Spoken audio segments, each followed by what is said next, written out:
Hi, I am Amy. Today, I want to share the first part of the movie, The Trial of the Chicago 7, to you.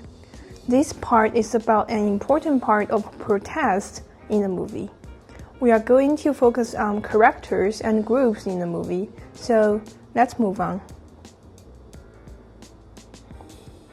I have a question for everyone here. Is it fair to arrest someone because of speech or comments? Maybe you think this question is a little stupid and obvious, but this is a real question for people in 1960s. You have no need to answer it right now. I will give you my answer and reason at the end. First, let me introduce characters and groups in the movie to you. They are Abbie Hoffman, Jerry Rubin, Tom Hayden, Rennie Davis, David Dinger, Joan Fronis, and Lee Weiner. They were in different groups, and I have written down the groups' names in the screen. I am going to introduce the EPs and the SDS to you.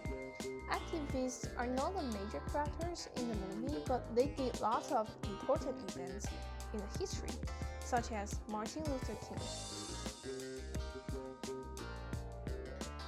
The EPs are radical left wings. They promoted anti-establishment and anti-war comments and speeches.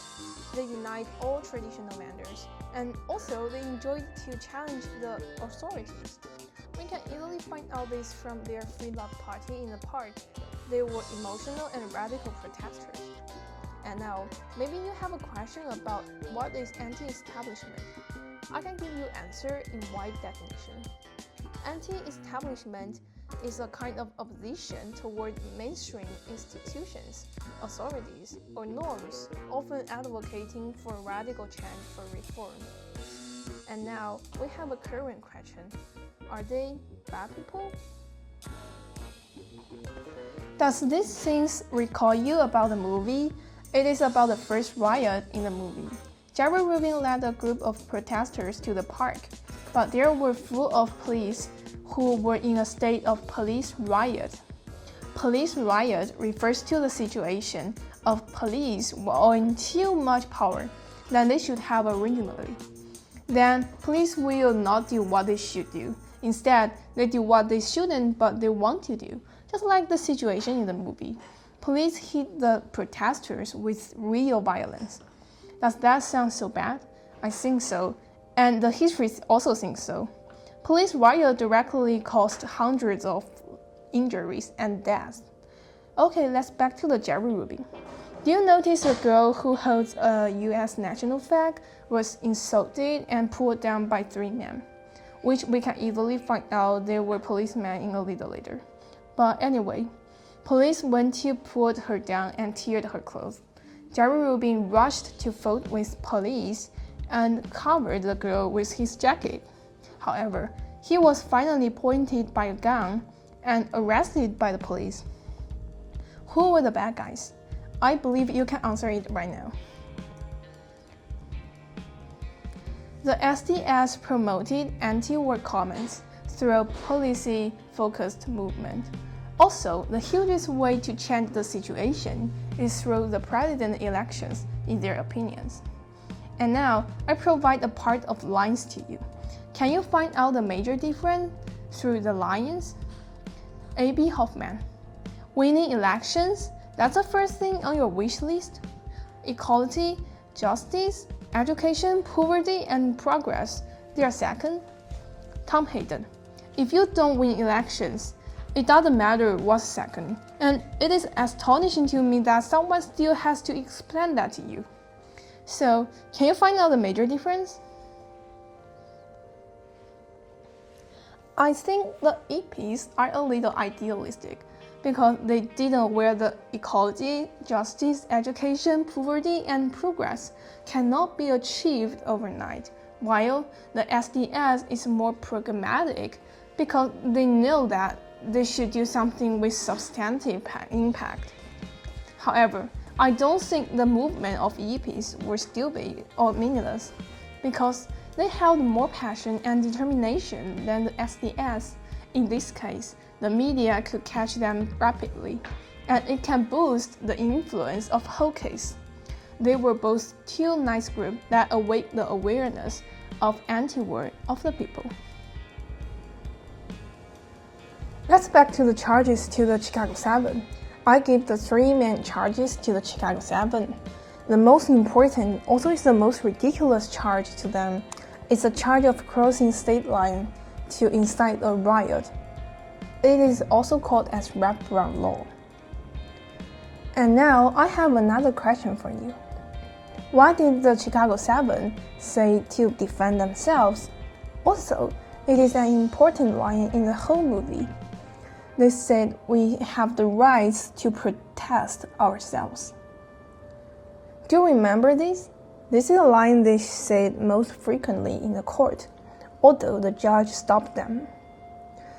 This is interesting that the words have a constitutional basis. Because in Constitution, it clearly points out everyone has a right to protest for themselves peacefully. And now we have another question. The Chicago 7 was against the local laws, but the Constitution clearly gives everyone the right to protest for themselves. In another word, it is a basic right for American citizens. So we should listen to which law?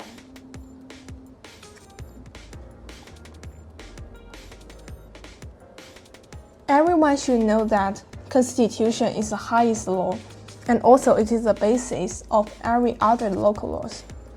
Local law is the explanation and supplement of Constitution.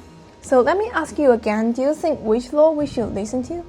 In my opinion, I think it should be the Constitution. Because Constitution is the highest law and also it's the basis of every other laws. And when we're judging a case, it is reasonable to consider Constitution firstly instead of the local laws. It is important because the Constitution is the basic right of every American citizen. So finally, you find out something? The US government was unconstitutional because they persecuted the Chicago 7 because some local laws, but their behaviors were truly protected by the Constitution. Maybe you have another question. Me, a student, want to learn laws can easily find out that the Constitution protects the protesters, so why the government officials couldn't aware of that? I think the most major reason of why they persecuted the Chicago 7 for several ridiculous laws is government did know the protesters were right and they did nothing wrong. But the voice of them rose the sentiment of anti-war, which angered the government. In this case, government used several laws to persecute them, and also to warn other protesters who want to promote the anti-war sentiment to keep silence. Because if they would protest, government would do the same thing which they did to the Chicago 7.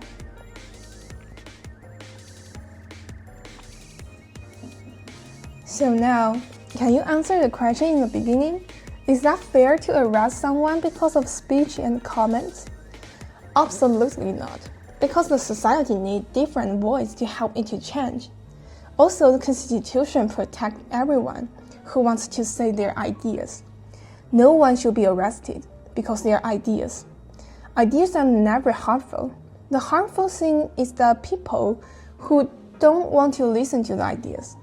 And also, it is the same in your life, because you can wear your mistakes from others' comments. No matter the comments are bad or good, they can make you grow. At the end of the video, I have a significant idea which is about the main topic in the movie. No matter how the protesters do in the history, I think they were trying to say no to the government. Why they want to say no? Because they felt injustice and unfair. They wanted to change the situation, and they want to achieve peace in the world by ending the Vietnam War. For such a simple reason, they do things maybe a little radical and idealistic.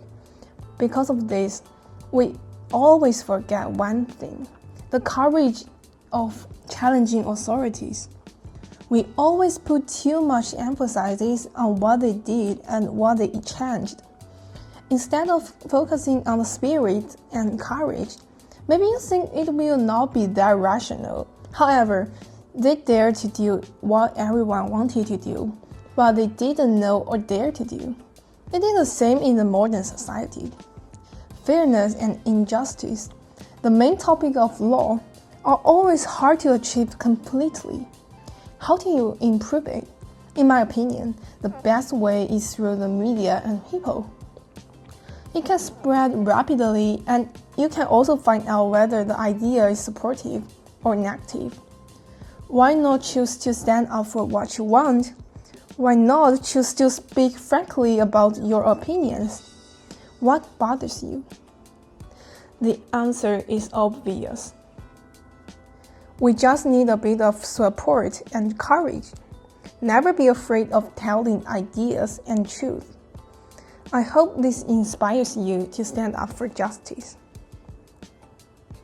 Thanks for your listening. Thanks for your patience on my English. If you enjoyed this video, don't forget to like and subscribe. And now the court is adjourned.